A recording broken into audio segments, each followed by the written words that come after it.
अस्सलाम वालेकुम। तो आज का हमारा टॉपिक है वाल्श इंडेक्स नंबर। तो ये हमारे पास है वाल्श इंडेक्स नंबर जो हमारे पास था एडवोकेटेड, ये हमें ये बताता है कि हमारे पास weights should be geometric mean of the base and given period quantities. यानी कि देखिए हमने पहले क्या किया था, हमने लेस ईयर में बेस ईयर क्वांटिटी ली थी। हमारे पास जो था, हमारे पास बेस ईयर होती थी वही हमारे पास क्वांटिटीज़ हमारे पास हम वेट के तौर पर ले रहे होते थे। पास्चर में हम जो हमारे पास जो गिवन पीरियड होता था उनकी हमारे पास जो क्वांटिटीज होती थी वो हम वेट के तौर पर लेते थे। हमारे पास जो फिशर था उसमें हम कहते थे हम ज्योमेट्रिक मीन दोनों का ले लें, यानी कि लेस्पियर और पास्चर का ज्योमेट्रिक मीन ले लें। और हमारे पास जो मार्शल था वो कहता था कि हमारे पास हम एवरेज ले लें, जो हमारे पास बेस पीरियड की क्वांटिटीज़ होती हैं वो, और हमारे पास जो गिवन पीरियड की क्वांटिटी होती हैं वो। लेकिन वालिश हमें कहता है कि हमारे पास वेट्स जो होने चाहिए वो ज्योमेट्रिक मीन होने चाहिए, सिर्फ और सिर्फ ज्योमेट्रिक मीन होने चाहिए। क्वांटिटीज़ जो हमारे पास बेस पीरियड में आ रही होगी और वो क्वांटिटी जो हमारे पास गिवन पीरियड के अंदर आ रही होगी, ठीक है। Instant of taking simple averages, तो वो सिंपल एवरेजेस की बात ये कर रहा है कि मार्शल ने सिंपल एवरेजेस ली थी। अब हमारे पास सिंबलिकली अगर इसे मैं लिखना चाहूँ तो इसे इस तरह लिखूंगा, ठीक है। और इसे मैंने इस तरह लिखना था। अब यहाँ पर मैंने 1 लिख दिया, यहाँ पर n है और यहाँ पर भी n है और यहाँ पर भी n है, ठीक है।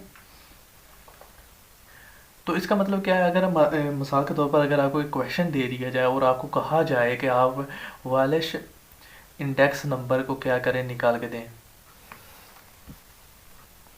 तो अगर यही देखें, मेरे पास ये क्वेश्चन दे दिया गया और मुझे यहाँ पर कहा जाता है कि 1996 जो हमारा है 1990, ये हमारा क्या है, बेस है। और हमारे पास जो 1994 है इसके लिए हमने फाइंड करना है हमारा वैलिश इंडेक्स नंबर। तो ये हमारे पास क्या है, इसे हमने कैसे फाइंड करना था, हम देखें फार्मूले के अंदर हमने क्या करना था। अगर हमारे पास बेस ईयर के आगे जो ईयर आ रहा है हमारे पास ऑर्डर के लिहाज से देख लेना, नंबर के लिहाज से, तो वो हमारे पास क्या है, N1 है, ठीक है।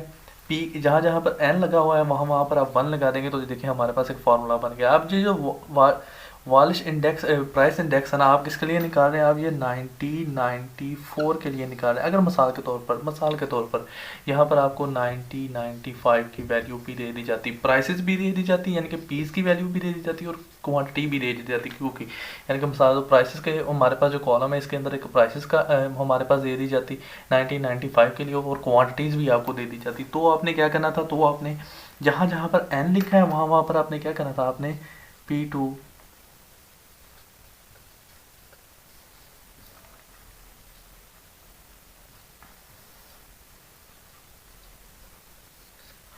तो ये आपका क्या होना था, ये आपका फिर न्यू फार्मूला बनना था। तो ये आप किसके लिए निकाल रहे होते, फिर 1995 के लिए निकाल रहे होते आप।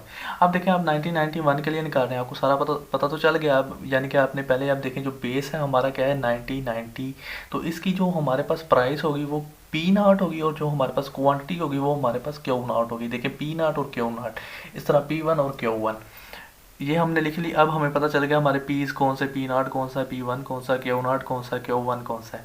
अब हम आसानी के साथ क्या करेंगे, पहले इन दोनों को मल्टीप्लाई कर लेंगे और उनका अंडर रूट ले लेंगे, यानी कि P0 और Q1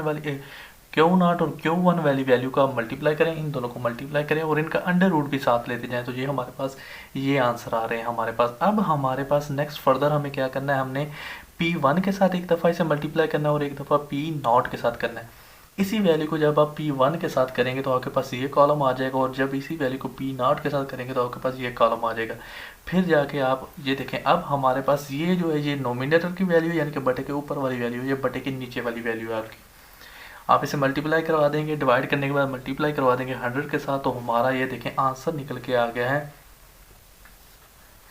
तो ये हमारे पास क्या है, वैलिश इंडेक्स नंबर या वाल्श इंडेक्स नंबर भी कई लोग इसे कहेंगे।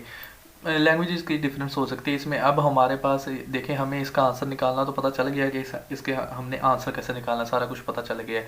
अब हमारे पास एक और फार्मूला होता है, ये वालिश की बात नहीं कर रहा, ये हमारे पास हमें वैसे बता रहा है कि हमें एक, तो यहाँ पर हमारे पास एक और फार्मूला होता है जिसे हम लोअर प्राइस इंडेक्स नंबर कहते हैं। तो हमने देखें हमने अभी तक क्या क्या कर लिया, हमने बेस ईयर की जो हमारे पास क्वांटिटीज़ थी उन्हें वेट के तौर पर यूज़ कर लिया है, करंट ईयर गिवन ईयर की जो क्वांटिटीज़ थी उन्हें वेट के तौर पर यूज़ कर लिया है, ज्योमेट्रिक मीन ले लिया है, फिर हमने उसका बेस हमारे पास जो बेस ईयर की क्वांटिटीज़ हैं और हमारे पास जो करंट ईयर गिवन ईयर की क्वांटिटीज़ है वो भी ले लिया है हमने, एवरेज भी लेके देख ली हमने। फिर उसके बाद में फिशर ने तो दोनों यानी कि लेस्पियर और पाश्चर का क्या किया, उसने ज्योमेट्रिक मीन ले लिया। और यहाँ पर अब एक और जो फार्मूला है वो ये हमें बता रहा है कि यहाँ पर हमारे पास जो क्वांटिटीज़ हैं वो कैसे ली जाती हैं, वो हम एवरेज वेट यूज़ करते हैं। एवरेज वेट आर यूज, यानी कि अब देखें हमारे पास यानी कि क्यों हमारे पास क्या है यहाँ पर, is obtain bye averaging quantities of several year. यानी कि हमारे पास देखें यहाँ पर 1990, 1994, 1995, 6, 7, 8, 9, 2000 तक अगर मिसाल के तौर पर पड़ी होती तो हमारे पास तकरीबन 6-7 ईयर्स का डाटा तो पड़ा होता। तो मिसाल के तौर पर हमारे पास प्राइजेस भी पड़ी होती, फिर क्वांटिटीज़ भी पड़ी होती, Q1, Q2, Q3, Q4, Q5, Q6, ऐसे 7, 8। तो अब जो सारे के सारे क्यूज हैं ना, आपने क्या करना है, उनकी एवरेज लेनी है आपने। तो अब आप कहेंगे एवरेज कैसे ली जाएगी, जैसे आपने देखे आपने मार्शल में सिर्फ 2 की एवरेज ली थी, तो आपने क्या किया था, आपने क्यू नॉट और क्यू उसके बाद में जो हमारे पास था 1 जो हमारे पास गिवन ईयर था उसे आपने प्लस किया। तो इसके अंदर अगर आपके पास 6 ईयर्स की क्वांटिटीज़ दी गई हैं बेस को इंक्लूड करते हुए, यानी कि क्यू नॉट, Q1, Q3, 4, 5, 6, तो 6 तक आप क्या कर लें, उसे प्लस कर लें। ठीक है, ऊपर भी प्लस हो जाएगा नीचे भी प्लस हो जाएगा, और 6 वो बाद में क्या हो जाएगा, आपस में कैंसिल आउट हो जाता है, इसलिए हम डिवाइडेड बाय 6 नहीं साथ करेंगे। तो इस तरह आप क्या कर सकते थे, ये इस तरह भी आप इंडेक्स नंबर फाइंड कर सकते थे।